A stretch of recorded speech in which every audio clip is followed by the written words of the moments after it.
Ni awamu ya kwanza ambapo ninakujuza matukio mbalimbali kutoka sehemu mbalimbali humu nchini. Karibu sana, mienyi wako Andren Kilemi, tuandamane sote hadi tamati. Kundi moja la vijana linaloshirikisha wanachama kutoka jamii za Mlima Kenya Mashariki limelalamikia kwa kile ambacho wanataja kama kutojumuishwa kwa vijana katika kuundwa kwa chama kipya kitakacholeta jamii ya Mlima Kenya Mashariki pamoja. John Javakiania na mengi zaidi kutoka kaunti ya Meru. Huku siasa za kuundwa kwa chama kimoja katika eneo la Mlima Kenya Mashariki pamoja na kujitokeza kwa milengo ya kisiasa ya kutafuta mrithi wa Uhuru Kenyatta zikipamba moto, muungano wa vijana kutoka Mlima Kenya Mashariki chini ya chama cha MEYOK wameonyesha kutoridhishwa na vile shughuli nzima inavyoendeshwa. Wakihutubia wanahabari katika kaunti ya Meru, vijana hao wamesema jamii zote hazishirikishwi katika maamuzi ya kisiasa yanayofanyika Mlima Kenya Mashariki. Na sisi tunasema kama ya kwamba hizo vyama ambao wataweza kuwa wakitengeneza, sauti yetu itakuwa pale. Sisi kama Mount Kenya East tuna uwezo wa kusimama na kutengeneza chama chetu kimoja ambao tutaweza kuchampion nayo sauti ya vijana katika eneo la Mount Kenya East. Wametoa mfano kutawazwa kwa spika wa bunge la kitaifa Justin Muturi kama msemaji wa eneo la Mlima Kenya kama shughuli iliyofanyika bila kushirikishwa kwa vijana. Na atukatai Mount Kenya East ishikane. Hata wakuja kina Justin Muturi wengine na wengine, lakini interest the youth lazima. Vile wameomba ushirikiano kati ya makundi ya vijana yanayojitokeza katika eneo la Mlima Kenya Mashariki ili kuzungumza kwa sauti moja ifikapo mwaka 2022. Our opportunities have been misused despite the fact that we should be enjoying the privileges of the minority, but we've been taken for granted and marginalized for so long. Aidha, wamehimiza vijana kujitokeza katika uchaguzi mkuu ujao ili kugombea nyadhifa mbalimbali. Hata tukiweza kuchukua 80% of the parliaments as the youth, the better for us. John Javakiania, TV47, kaunti ya Meru. Mtazamaji, tukitoka kaunti ya Meru tuangazie taarifa nyingine kutoka kaunti ya Kakamega ambapo ajuza wa miaka 72 ameteketea kiasi cha kutotambulika katika kijiji cha Shihuli, eneo bunge la Shinyalu, kaunti hiyo ya Kakamega usiku wa kuamkia leo. Inakisiwa kuwa mwenda zake Catherine Masita ambaye ni mraibu wa pombe na sigara huenda alifariki baada ya sigara aliyokuwa akivuta kuteketeza malazi yake na kumpelekea kukosa fahamu. Mwenyekiti wa nyumba 10 Hussein Alusa amewataka wenyeji kujukumika na kulinda wazee na watu wanaoishi na ulemavu katika eneo hilo ili kuzuia visa kama hivyo. Mwili wa mwenda zake umepelekwa kwenye hifadhi ya maiti ya hospitali ya rufaa ya Kakamega. Huyu mama ni kama alikuwa amekunywa pombe na alifuta sigara ikaanguka kwa mattress. Wa mama ina hii muombe mkae na watoto ya watoto wenyu kwa boma wachukuu na msiwe wachoyo. Kuna wamama wengine kisani hawataki watoto ya watoto yao. Iko mimi najua hivyo. Lakini ningeomba nyinyi watoto ambao wamesana na kina mama mkimforce mnasema lazima mtoto akae nyumba hii from security reason. Tumepata mwili ya mama vile mnaona hivyo, hata wewe ukaangalia. Mama amerudishwa kwa ashes kabisa. Kwa hivyo kuanzia leo mhakikisha kwamba mtu mzee awe baba awe mama ako na mtu wa kumlinda.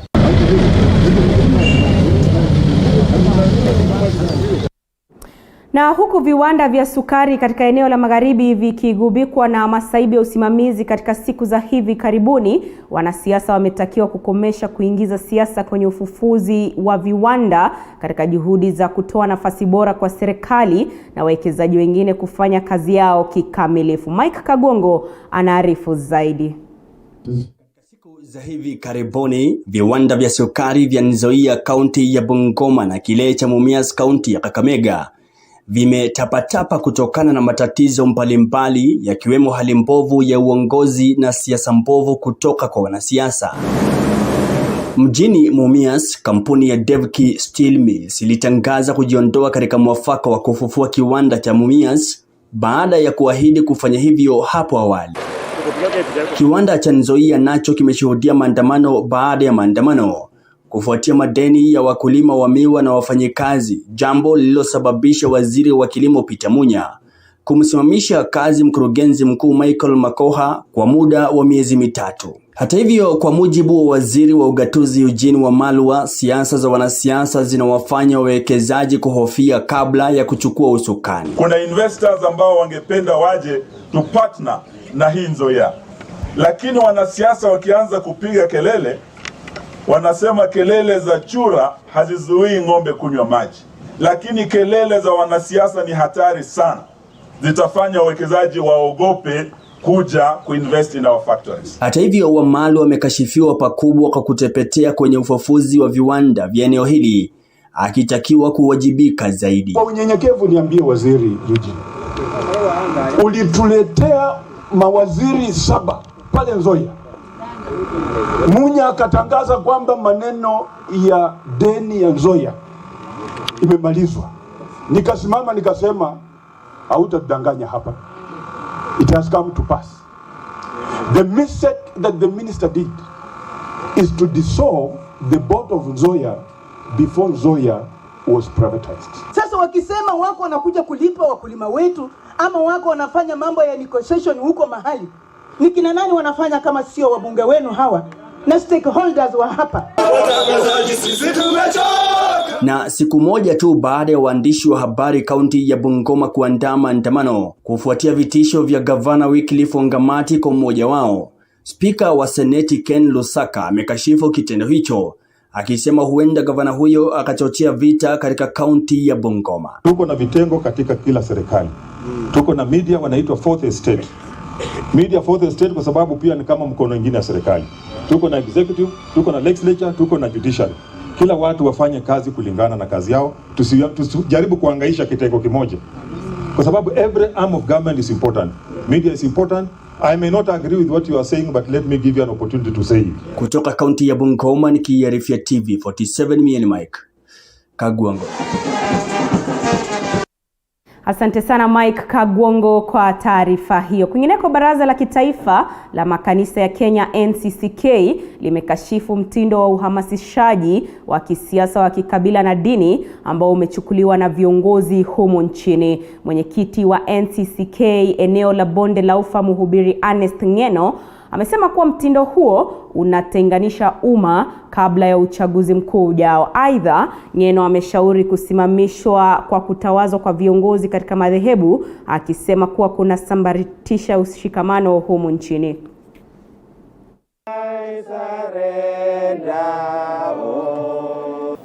While such realignments are normal and expected, we are concerned that the seemingly breakup of the Jubilee Party has potential to foment tension and violence in our region. We are therefore deeply concerned about the trend of ethnicity and regional-based political mobilization that is picking up among our communities. If this trend is not stopped now, the 2022 general elections will most likely be violent and chaotic. Na matamshi ya Rais Uhuru Kenyatta kuunga mkono mgombea wa urais kwa tiketi ya muungano wa NASA unaendelea kuibua hisia mseto wa kisiasa. Viongozi wa kila chama tanzu katika muungano wa NASA, ODM, Wiper, ANC na Ford Kenya sasa wanaunga mkono kiongozi wao kuungwa mkono na Rais Kenyatta. Rais Uhuru Kenyatta katika mkutano na viongozi wa Ukambani anadaiwa kushinikiza umoja wa muungano huo wa NASA ili kuunga mkono mgombea mmoja katika uchaguzi mkuu ujao. Katika mtandao wa Twitter, naibu Rais William Ruto ameonekana kukejeli msimamo huo, baadhi ya wandani wa Ruto sasa wakimtaka Rais Uhuru Kenyatta kuondoka katika chama cha Jubilee. Tuko warabani ya kwenda One Kenya Alliance. Lakini kama Mheshimiwa Raila Amolo Odinga ameona kuna busara yake, ataheshimu ile mkataba tuliandika chini. Na tukasema yeye hatasimama 2022. Na tena chama cha ODM kikisimamisha mwito 2022.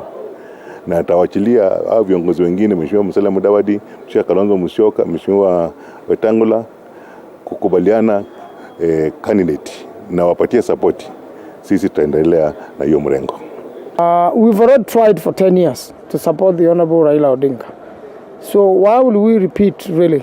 And we know if The main candidate is changed just a little bit, and the whole team works together.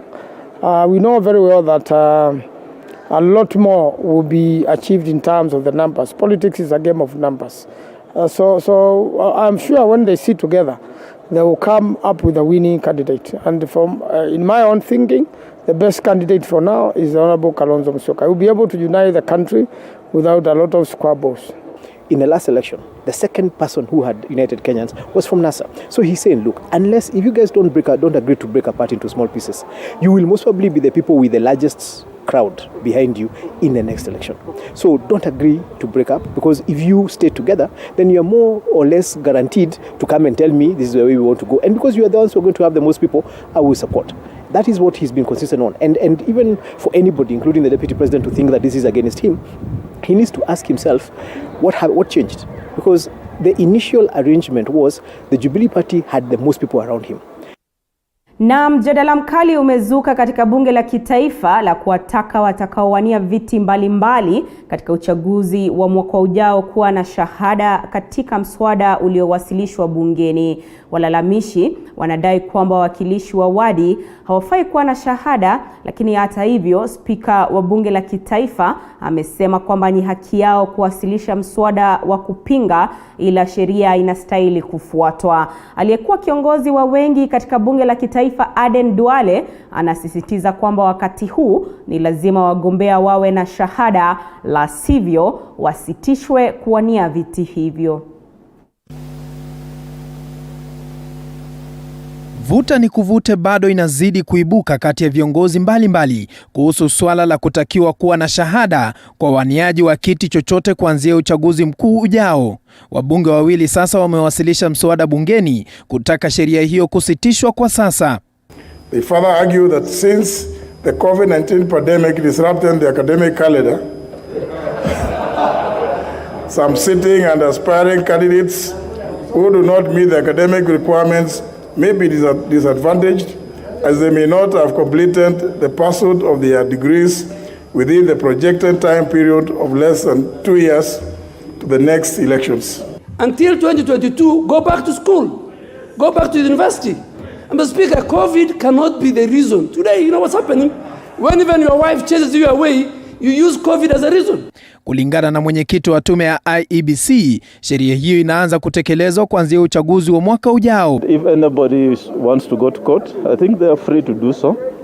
Or Parliament can revisit the issue by way of legislation. We have no problem with that. For us as a commission, we apply what the law says at a particular point in time. So we have no problem if anybody wants to go to court. That's what is in the law. Katika mabunge ya kaunti, lalama ni zile zile kwa baadhi ya wawakilishi wadi wakitaka sheria hiyo kusitishwa. Si kwamba inatisha MCAs vile watu wanafikiria. Nimeona watu wanasema MCA hawajasoma. MCAs wengi wamesoma, na labda walikuwa wanafikiria kwamba kutakuwa na nafasi ya ile siasa ya kijiji. Could be it's a way they are also trying to say that let us not just be taken like this, we only represent the wards. Apart from representing the wards, we can also be in a position like being county ministers. Shida mingi tulipata ni kuwa na viongozi semi illiterates katika county. To be someone who doesn't have a degree like it is in Homa Bay County. I mean, surely, how? Let us be serious. You expect the chair of budget committee like Kanini Kega here, looking at budget estimates, and membership of that committee has people who have not gone beyond standard 7, standard 8. Wanaopinga utekelezaji wa sheria hiyo wanadai shahada haifai kuwa kigezo cha uongozi bora. That this time around, if they failed in the 10th parliament, and if they failed, and if I am one of them, I had a chance between 2017 to 2021 is 4 years. That is the 4 years you can take a degree, basic degree, bachelor's program. Tayari tume ya uchaguzi imeanza maandalizi ya uchaguzi wa mwaka ujao. Paul Kirobi, TV 47, Nairobi. Mtazamaji, kwa siku ya tatu sasa, runinga ya TV47 imewaandalia wakazi wa jiji la Nairobi msafara wa kukata na shoka. Wakazi wakipata nafasi ya kujumuika na baadhi ya watangazaji na vilevile kujishindia zawadi mbalimbali kutoka kwa wahisani, miongoni mwao ni duka kuu la Hetia, biskuti kunradhi za Somo pamoja na mashirika ya Stima Sacco na Solaris. Leo msafara huo unatua maeneo ya Pangani, Zimmerman, Roysambu, Githurai, Kahawa na viunga vyake. Msafara huu utaendelea hadi siku ya Ijumaa. Na kwa sasa unavyoona kwenye kiwambo chako mtazamaji, mwanahabari wetu yupo pale, tunaungana naye moja kwa moja. Mwangi Maina, habari za asubuhi. Mashabiki pale wanasema vipi kuhusiana na msafara huo? Tunatarajia lipi siku ya leo ambapo mnazuru eneo la Kahawa, Pangani na Thika Road nzima?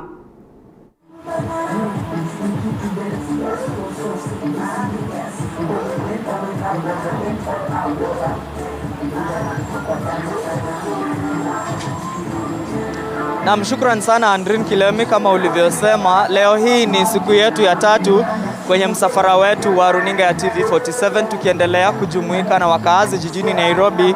Na leo ikiwamo ni siku ya siku ya tatu, tunajumuika na wakaazi wanaoishi maeneo ya barabara kuu ya Thika. Kwa sasa tupo eneo la Roysambu ambapo tutaanza msafara wetu hapa leo.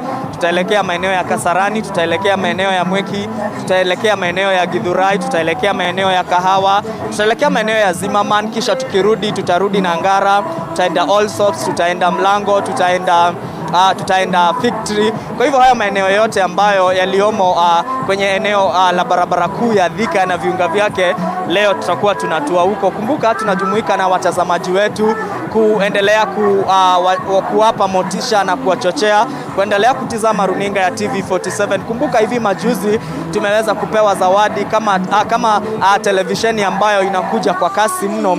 Kwa hivyo tunaendelea kuuliza watazamaji wetu kuendelea kutizama runinga ya TV47, kuendelea kujibizana na sisi na kuzungumza nasi, na pia kuwatia motisha ya kuendelea kuwa watazamaji wetu wapendwa zaidi. Na kumbuka siku ya leo tunao wahisani, tuko na soko kuu, tuko na duka kuu la Ketias, tuko na mashirika ya Stima Sacco na shirika la Solaris Energy, vile vile tuko na Tropical Brands Africa, tuko na Somo Biscuits, na hao ni wahisani wetu kwenye msafara huu. Na hapo baadaye tutakuwa tunazungumza na baadhi ya wahisani wetu watueleze je, wako na ni yapi wameletea wakazi wa maeneo haya ya miji hii iliyoko kwenye barabara kuu ya Thika. Kwa hivyo mida ya saa 6, mida ya saa 7 tutakuwa pia tunaweza kujumuika na wao na kisha kujumuika pia na watazamaji wetu. Kumbuka Andrin Kilemi, msafara huu utaendelea hadi siku ya Ijumaa, na kwa hivyo leo tukishaanza hapa Roysambu na maeneo yale yote tutakayokuwa tunaelekea, tutakuwa tunakujuza na kujuza mtazamaji wetu mubashara kutoka maeneo hayo ambayo tutakuwa tumekita kambi. Andrin Kilemi, kutoka sasa hadi jioni kabisa, jioni saa 10, tutahakikisha kuwa haya maeneo yote tumepanga, tutaendelea kushirikiana na watazamaji wetu. Kwako studioni, Andrin Kilemi. Asante sana mwenzangu Mwangi Maina kwa kuzidi kufuatilia msafara huo wa runinga ya TV47. Mtazamaji, iwapo uko katika barabara kuu, iwapo unaishi katika barabara kuu ya Thika ambayo tunasema ni Thika Road na viunga vyake, basi una fursa ya kutangamana moja kwa moja na wanahabari wa runinga ya TV47, vile vile kujishindia zawadi nononono kutoka kwa wahisani wetu ambao bila shaka mwanahabari wetu ameweza kuorodhesha. Lakini kwa sasa tuangazie mingine ambapo waziri wa fedha Ukur Yatani ametangaza kuwa wizara yake itatoa shilingi bilioni 40 kwa serikali za kaunti, siku moja tu baada ya magavana kutishia kusitisha huduma katika kaunti. Hata hivyo, magavana wanadai kuwa pesa hizo haziwezi kukimu mahitaji ya kaunti, kama anavyoarifu mwanahabari wetu Grace Josephine. Siku moja tu baada ya baraza la magavana kuonya kufunga shughuli katika kaunti, wizara ya fedha sasa imeahidi kutoa shilingi bilioni 40 kwa serikali za kaunti. The projection that we had the last 2 weeks, there was a slight delay in the inflows, but we are happy now. We have the money. The money is going to hit our account on Thursday. On Friday, we'll be making substantial disbursement Friday or latest Monday, depending on the time it hits our account, we'll be doing a substantial disbursement of close to, I think close to 40 billion, close to 40 billion. That's for the balances of March and the full amount for April. Waziri wa Fedha Ukur Yatani ameyasema haya katika mkutano kwa njia ya mtandao na maseneta. Hata hivyo, magavana wanashikilia kwamba fedha hizi huenda zisitoshe kutekeleza shughuli katika kaunti. Hawaelewi kwa nini hawajalipwa mshahara. Wale ambao wanaenda hospitali hawaelewi kwa nini hakuna dawa. Lakini mwenye ana supply hawezi leta dawa kama hajalipwa. Let's just talk even on basics. So I think the National Treasury needs to start taking counties very seriously. Even President Uhuru Kenyatta should also know that if you want to grow your agenda in this country, you need to grow the agenda from the ground. And the ground is counties. When people in counties are dissatisfied, those are the voters. They are dissatisfied. When people are hungry and they don't have money in their pocket, they can get confused by propaganda by other people. So when you limit money coming to counties, you're actually finishing yourself politically with your agenda. Serikali za kaunti pia zinasema itakuwa vigumu kutekeleza agizo la Waziri Yatani kulipa madeni kufikia mwisho wa mwezi huu. We have already factored the pending bills in the current budget. So legally, we are not supposed to pay after that of June. Nyingi za kaunti zimekwama kutokana na ukosefu wa fedha, huku zingine zikiwa bado hazijalipa wafanyikazi wake. We've been basing our disbursement based on your balances. If you have, let's say, $1 billion or that you are not spending, now you want the amount for the next month and the rest, we first give priority to those ones with low balances. What he is doing is setting precedent. What he is simply saying is that he will just be peeping into the accounts if he finds somebody has 500 million, or encouraging governors to start withdrawing money in sacks. Grace Josephine nikiripotia runinga ya TV47. Mtazamaji, kwa wakati mwingi urinaji asali unahitaji weledi wa hali ya juu kuzuia makali ya nyuki. Lakini kwa kijana mmoja eneo la Kigumo, kinga maalum dhidi ya nyuki wakati wa urinaji asali haina maana. Tunapokutana naye kijijini Madharaine, Stanley Gaitho mwenye umri wa miaka 28 anatusimulia namna anatekeleza shughuli hii. Yeah. 100 drop a day keeps a guy next time. Just like that. At 100? 100 drop a day keeps a guy away. Look. Nilianza hii kazi nikiwa na miaka 9. Hata sikuwa najua niko na hiyo nguvu yote ya kutoa nyuki mchana bila kujifunika. Sasa hii kazi ndio nimekuwa nikifanya na nyuki huwa hata hawanioni. Sasa nimetoa asali hapa. Sasa hii ndio inaitwa asali. Hii kapisi. Huku ndani kuna asali.